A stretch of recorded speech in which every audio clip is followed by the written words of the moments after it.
So hey everyone, welcome back to Rebecca's Colouring Arts and Crafts. So first of all, disclaimer, I know this isn't a colouring video or a book review.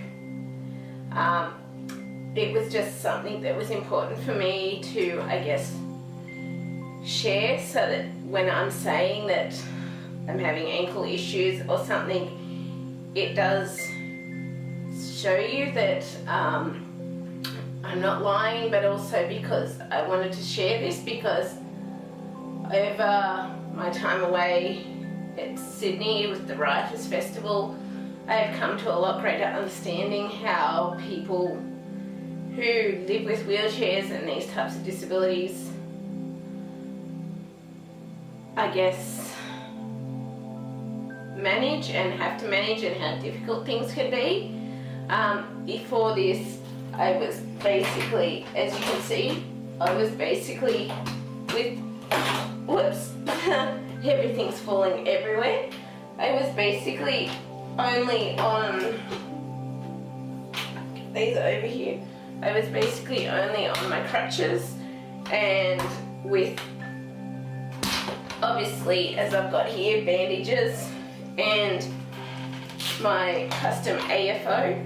So this is a boot, obviously you can tell it's a bit worn, a custom AFO that I've been wearing for years. I'm now going on 16 years with my left ankle being an issue.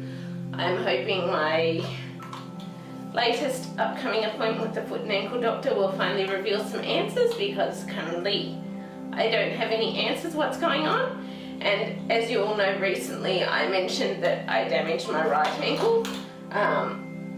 Also for my left, I was using a boot, which is a very, very worn and very old boot, and I've been having to wear this on my right ankle recently. I don't know exactly what is going on, except for the fact that I remember the other orthopedic doctor telling me that I've at least torn a tendon in that foot, and that he wanted to leave it till I went to the new orthopedic doctor, which is a specialist in foot and ankle, and he wasn't confident doing that, so I'm totally okay with that.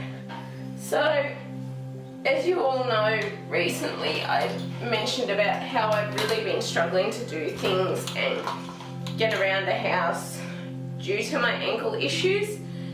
It wasn't quite as bad when it was only the one ankle, but recently it has gotten a lot worse with having two ankles, and the pain from the right and the left one also causing issues and collapsing and everything. That's why I have this AFO brace, because my left ankle very easily collapses on me, it very easily gets injured, everything like that. I'm fingers crossed hoping maybe I'll finally get some answers, because currently everyone I've been to hasn't had any answers for what is going on with me and why my ankles are such an issue. The only thing we had was when I was in year 12, and some doctor came and said to my mum and me that I'm going to need surgeries for my ankles eventually, and at the time it was just a sprain, and my mum and I thought, oh no, that's not going to happen, it's just a sprain.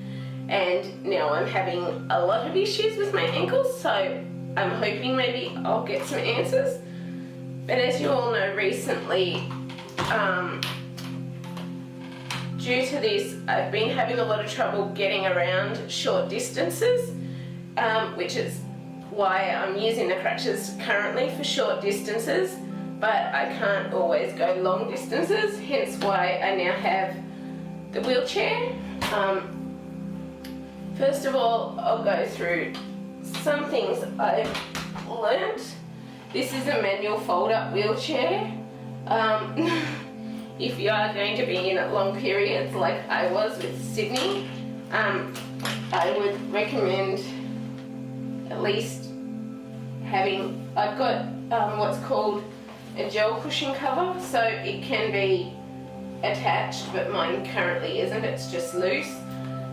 So this was to just make the height right. Obviously it's got foot bars, and it's got this fabric area to keep the feet on there. It is fold up, but it's a manual chair, so it's not electric, and it can be wheeled itself. Does have big wheels. I would recommend when wheeling gel wheelchair gloves, because without these I would have had very sore, blistered hands very fast. I found also I took a bum bag so that I could I've started trying to work out things that I can do for myself that allow me to have, I guess, more independence and more ability to do things myself. So I bought a bum bag, which obviously helped me to be able to carry my own money and my own cards and stuff without having to ask someone to do that. The reason why I got the wheelchair was basically because I really can't walk much at the moment. I'm really struggling with that, and I wouldn't have been able to have done Sydney without this. I spent a lot of time in this chair because I was so sore and I could not walk far. Things that I have noticed or learnt though with wheelchairs that I'll just go over roughly these sorts of issues I encountered that if I could, I would like to do something about, but I'm not able to. So some of the issues I encountered was really high, shall we say, retail booths where people could not see me and you would basically go ignored, and they would keep serving other customers around you, you weren't noticed, and it was just really hard for you to get to things. Another thing I've noticed is very, very tall shelves in some stores where you can't reach certain objects or items without help. People constantly almost walking into you or running into you due to them texting on their phone, which was, I will admit, something I used to do before I had all my ankle issues and even after. And after this trip, I will never text and walk on my phone again, text while walking with my phone again, because I found I was having to look out a lot people on this trip because people would text a lot on their phones whilst walking, and as a result it made it, I guess, more of a hazard.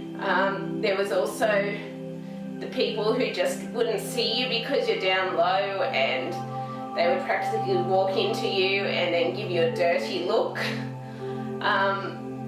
Also, difficulties going up and down hills or up and down stairs, having to find the disabled ways to go around things, and a lot of the time there wasn't disabled ramps. Other times there was disabled ramps, but you'd have to go for miles to find them. Some train stations, it was lucky if you could catch a train because there was an elevator down to that level.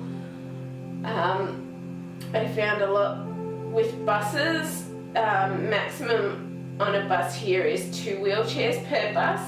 One of the buses I caught, the bus driver didn't want to get out of his seat to put the ramp down for me to get on, and that made it quite difficult, shall we say. And yeah, it was just a lot of things like that, but at the same time the advantages were that some people are actually really, really nice, really helpful. They're really kind, they go out their way to help you. So at some book signings, I was actually taken to the front of the line so I didn't have to wait in line behind everyone else because I was in the chair, and that really helped with me being able to still get to things, because considering I was still learning how to use the chair, it did take me a while to get to places. So that really helped.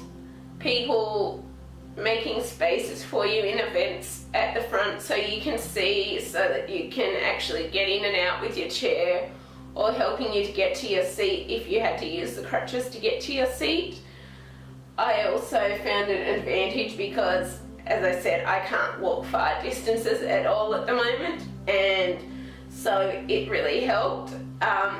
I would definitely say have some patience with learning to use the chair if you are in a chair, or if you have to get a chair. I still can't go up steep hills or down steep hills. I'm still very much learning that. I was, towards the end of the trip, able to go down sort of more shallower hills. I was able to glide down those, but I was still have a long way to go, I guess, to learn those things. I would definitely say, oh, and excuse the washing at the back there, it's just drying because we're in cold weather and going into winter, and so the clothes obviously need to dry. But yeah, so I found, even though there were a lot of issues with people understanding and patience and people just not caring, that was another thing that I found. A lot of people would just cut in front of the chair or cut you off. They wouldn't listen to you when you're saying, excuse me, excuse me, excuse me, wanting to get past or trying to get past. But then there were those people that were actually helpful and would basically tell the person to get out of the way. But overall, I found, or I've learnt, that I guess if you can't get somewhere and you have to use a chair, it's not necessarily a bad thing at all. I wouldn't have been able to have done the trip, and I'm so grateful that I had the chair to do it. I was able to move the arms up so I could wheel it easier. When I was doing it, I did have people there to help me with wheeling it if I really was having difficulty with the hill or with any other sorts of areas. I would say till you get used to something, definitely have people there to help you get up on roads or streets or to go down those steep hills or those difficult areas. And just, I had to learn to have some patience because I'm not used to, shall we say, the difficulties of being able to not do things because you're on a lot lower height and you can't reach what you would normally reach. People can't always see you behind high countertops, and I think that's why you kind of go a bit ignored. So I guess I can see why there are videos on YouTube about people that say nasty things or do nasty things, but at the same time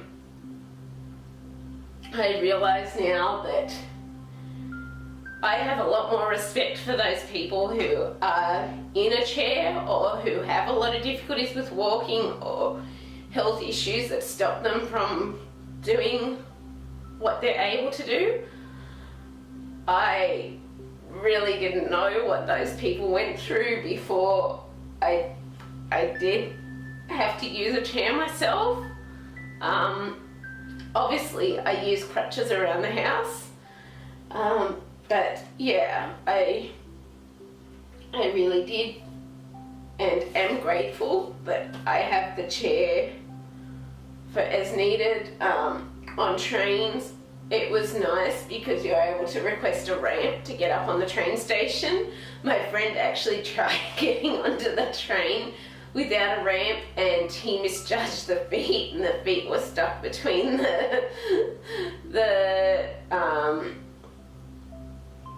gap in the train and the other bit with the front wheels, and that was kind of freaky, shall we say. But at the same time, there are people out there that are helpful, but I can see where some things could be improved a bit, but at the same time, like narrow spaces, getting through places, most places are accommodated for walking room only, so I can see where improvements could be made now, and I do have a lot of respect for people in a chair or just that have difficulty walking or physical disabilities or illnesses that stop them from being able to do a lot. I just really wanted to share this. If you have any more questions, please comment or let me know if you have any more questions about my experiences. I'm going to be working on doing a mix of photos/videos, a vlog kind of thing of my trip in Sydney. I'm also going to show you a book haul of the books that I got from Sydney and the books that I had waiting when I got home, as well as any sort of book mail or whatever that I got when I got home. I got a lot of signatures. I met a really nice author, that Trent Dalton, who surprisingly his talk was exactly what I needed to happen. We also had an interesting time with an emergency evacuation and that, but that will go onto the vlog. Yeah, but yeah, if you have any other questions or any other ideas or suggestions or just things that I haven't thought of that you might like to know about with my experiences, I would happily answer them. I can't really think of a lot more right now. It was handy for carrying things. If you're wondering how I carried things, I actually had a backpack on the back of the chair whilst I was there. So I had my bum bag and then I actually had a backpack on the back of the chair, which allowed me to carry water, just bottles, water bottles, food, books, raincoat, rain bag, any of those. I did find I very much had to plan for the weather because of the chair seat and that. I actually took black plastic trash bags for the seat. I took a poncho for myself and just and also a waterproof backpack cover so that my backpack and everything in it stayed dry, and it actually did come in handy doing that. But I do find also for, shall we say, basically traveling, I find I do have a lot more I have to take for travel, having bung ankles. So I didn't think of this, but I'll go over it now anyway. So basically what I take when I travel for my ankles is bandages. I take tennis elbow straps because I've got an issue called ankle syndesmosis with the left, and I don't know if I have it with the right currently, but it's basically an issue where the bones spread, and I've had wires put in the left but still get issues with the ankle syndesmosis even with the wires. The wires are in my ankle to basically stop the bones from spreading, but at times it feels like they still spread and I still get those pains in that syndesmosis area. So pretty much ankle syndesmosis or high ankle sprain is where you sprain the ligament that holds the tibia and fibula bones together, and if this isn't treated in about 6 weeks or so, it's basically a permanent issue, which even with the wires is why I still have issues.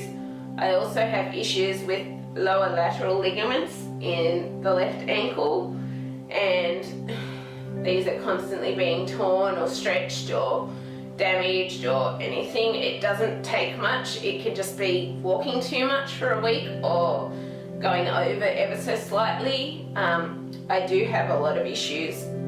I try to get the muscle up as much as possible, but I have a lot of issues with stability in my ankle. I actually have high arched feet, and I'm not sure if that's part of the issue, because I've read with high arched feet you have more chances of ligament sprains and all of that. I have tried a lot of physio, but every time I try physio it injures my ankle again, so I can't seem to do physio.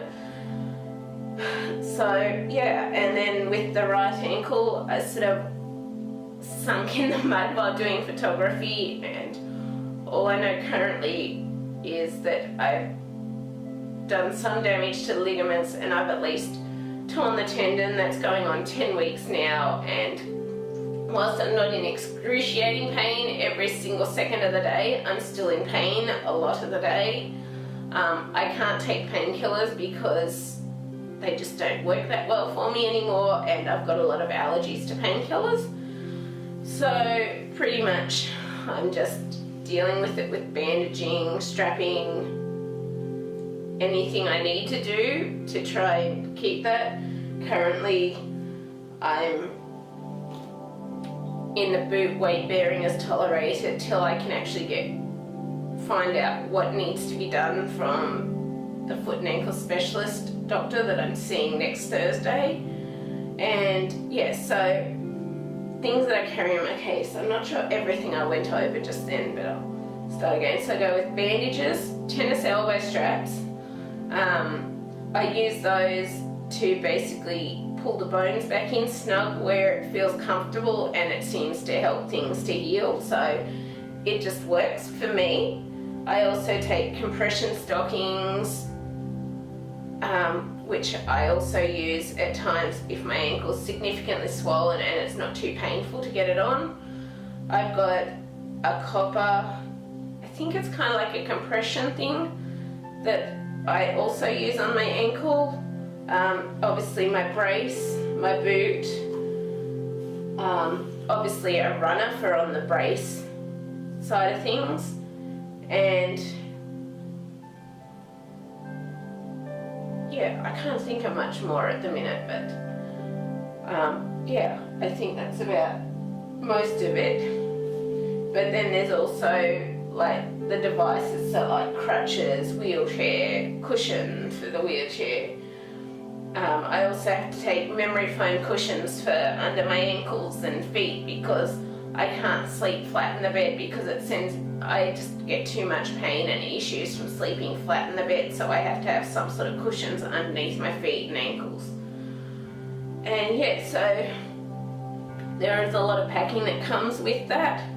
I don't actually know why I've got all these issues with my ankle. Probably my main problem is just the fact that I can't do everything I want to do because of my ankle issues.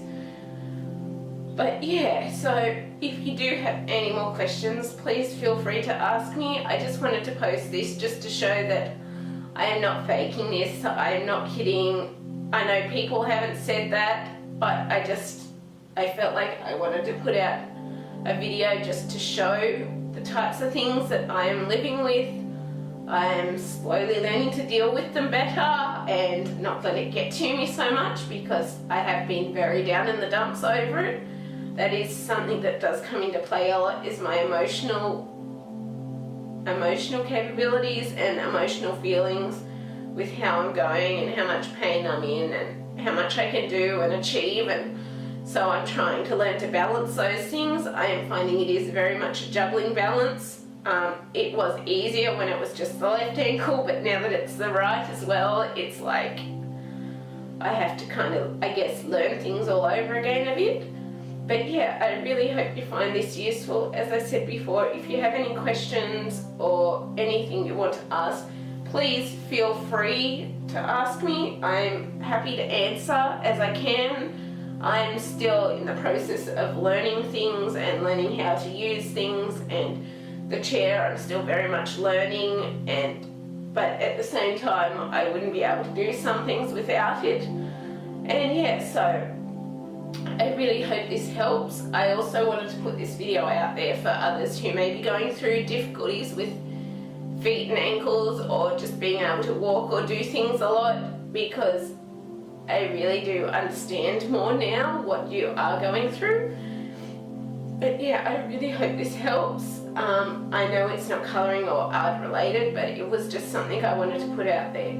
So yeah, I will see you next time. Bye.